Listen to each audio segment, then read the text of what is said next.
Welcome back, guys and gals out there on YouTube, Fracom. Thanks for joining me here on my channel again, Steven Sturgill. Today, guys, we're looking at another yet, and I know I'm very, very late to the party, whatever. Looking at Parfums de Marly, the Beast, the infamously famous, loved, hated, mostly loved, Pegasus decant. Beautiful glass decant off a very successful seller on eBay. It's supposed to be a beast. We'll see. I've never ever used it. I've never even smelled it before, so this is exciting. I don't think I could find the nose on this guy, like many of the other Parfums de Marly. Yeah, I'm not finding the nose. I think it's a guy, an Iranian guy working out of Dubai, but I could be wrong. Classified as an Oriental Fougere composition. Bergamot, heliotrope, and cumin in the top. Then jasmine, bitter almond, and lavender. I love lavender, and I quite like jasmine. And then the base we get amber, vanilla, and sandalwood. I freaking love sandalwood. I don't mind vanilla. I like it a lot. It depends if I love it. Depends on the blend. Amber, I like it to a point. I think too much starts smelling very feminine, like Powerhouse 60s, 70s, and 80s women's perfumes, but it can be used in a masculine way. You just kind of have to be careful.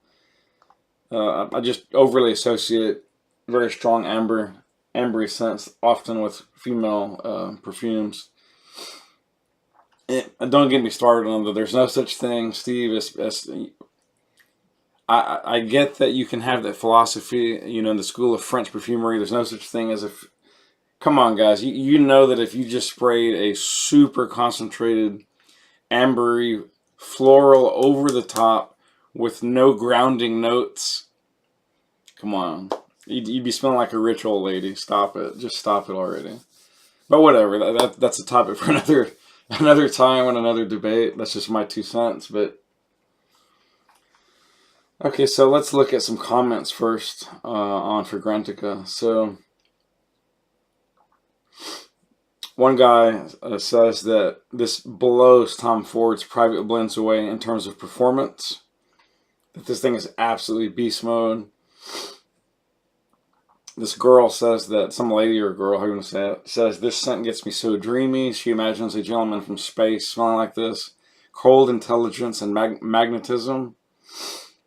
Sandy Mellock says this scent is heavenly amazing.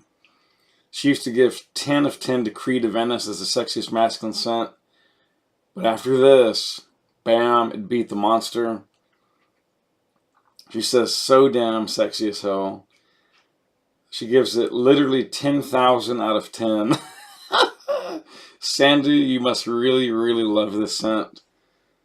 Let's see. Another person compared this to a Dior Hypnotic Poison, which, according to her, this smells like a bad version of it. And it's as feminine as that one. It's not even unisex for her. I can't see how a man could wear this unless he wants to give a metrosexual impression of himself. Nothing wrong about that. It's just not my idea of masculine, and don't want to smell. And I don't want to smell like my girlfriend. Or I guess she doesn't want the guy to smell like her. Or, I don't know. Oh wow! She goes on to say Pegasus is not as well made as Hypnotic Poison at all. It's piercing, metallic, and headache-inducing. Not well balanced at all. Absolutely boring and linear. Cold and not cozy at all, which you wouldn't expect from such a sweet perfume. So sweet that it became cloying after just a few minutes. Really bad. I'm disappointed. Da, da, da, da. She says this is even worse than Sauvage EDT. Wow. Another person on the hate train says, overhyped.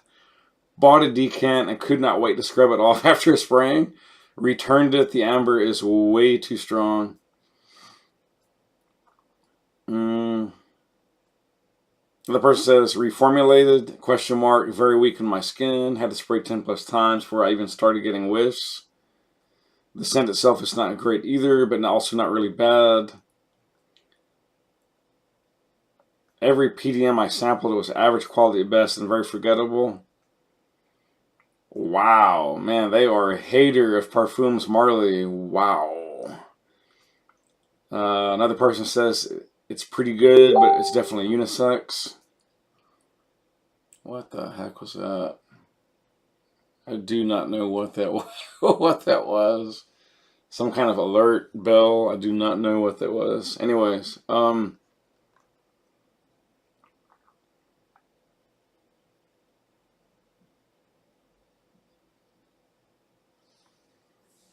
two other people say basically the same thing. They say don't wear it in the summer. Whatever you do, it's much better suited to fall, winter. Fall in the winter.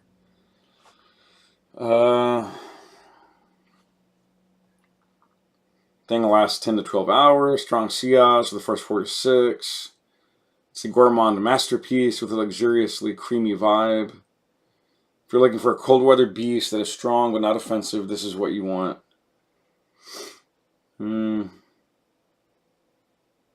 Okay, on and on and on. There's haters, there's detractors. I think we get the impression. Another person gives it a perfect 10 out of 10, blah, blah, blah, blah, blah. Let's just get on with it. Again. Okay, so again, we're supposed to be getting bergamot, heliotrope, and cumin. And then in the heart, jasmine, bitter almond, and lavender. So I'm expecting a creamy floral aspect. And then finally, in the dry down, we're going to be looking for amber, vanilla, and sandalwood. Although, again, a lot of these things hit the nose almost at the same time, depending on the blend. So here goes. This will be my scent of the day.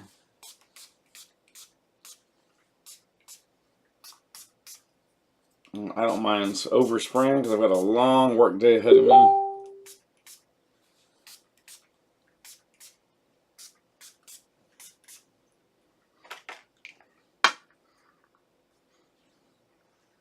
Whew.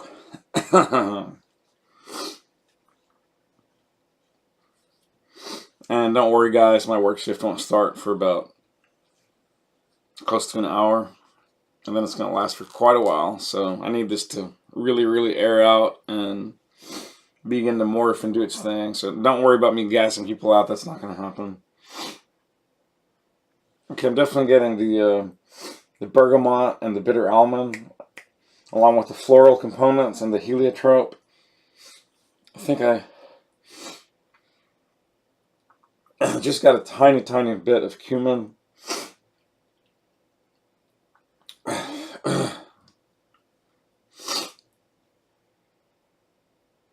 Definitely getting a little hint of lavender now, along with, I think, vanilla and sandalwood's creeping in with a little baby dose of amber. Okay, a little more amber than... No, that's not a baby dose. That's actually a pretty big blast of amber. But, man, it's pretty nice, actually.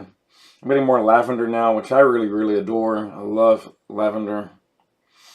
I am of part French descendancy, so maybe that's... And also Italian, so maybe that's one of the reasons. It's just kind of built into my ancient DNA or something.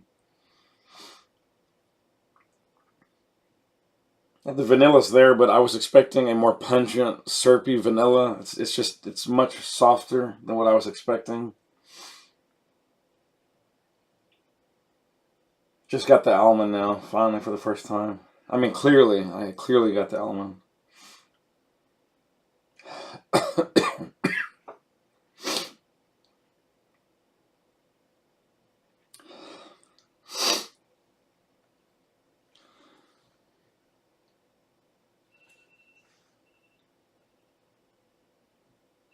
Alright, so this is mainly going to be a first impressions, guys. This is smelling really nice. I tend to like darker scents, and this isn't all that dark, but it does smell really good and pleasant. Smells kind of like a freshy fougere, slightly, with just hints of, just a hint of the oriental, and a little bit of herbal essence, but mainly floral, creamy, a little bit spicy, but on the fresh side of spicy, not the dark, sweet, pungent side of spicy, more of like the light-hearted. And then you've got the cumin, which in Spanish is comino. You got the jasmine, the bitter almond, and etc. So this is really interesting. It's not readily as much in my preferred wheelhouse is their darker, heavier, more gourmandy scents I really, really love and adore from the house of Parfums de Marly. But so far, so good. It's smelling pretty good, and I expect it to begin to morph quite quickly and start to do its thing, and especially into the heart and dry down. So I may post another vid, or I may post some commentary on my video talking about the dry down aspects and how I felt it perform throughout the workday. Thanks for joining me here, guys, and I will see you next time. Spray often, spray well, and live life on your terms, not someone else's. Love you. Peace out. Please subscribe if you like and hit the bell for future updates. And I'll see you next time, hopefully.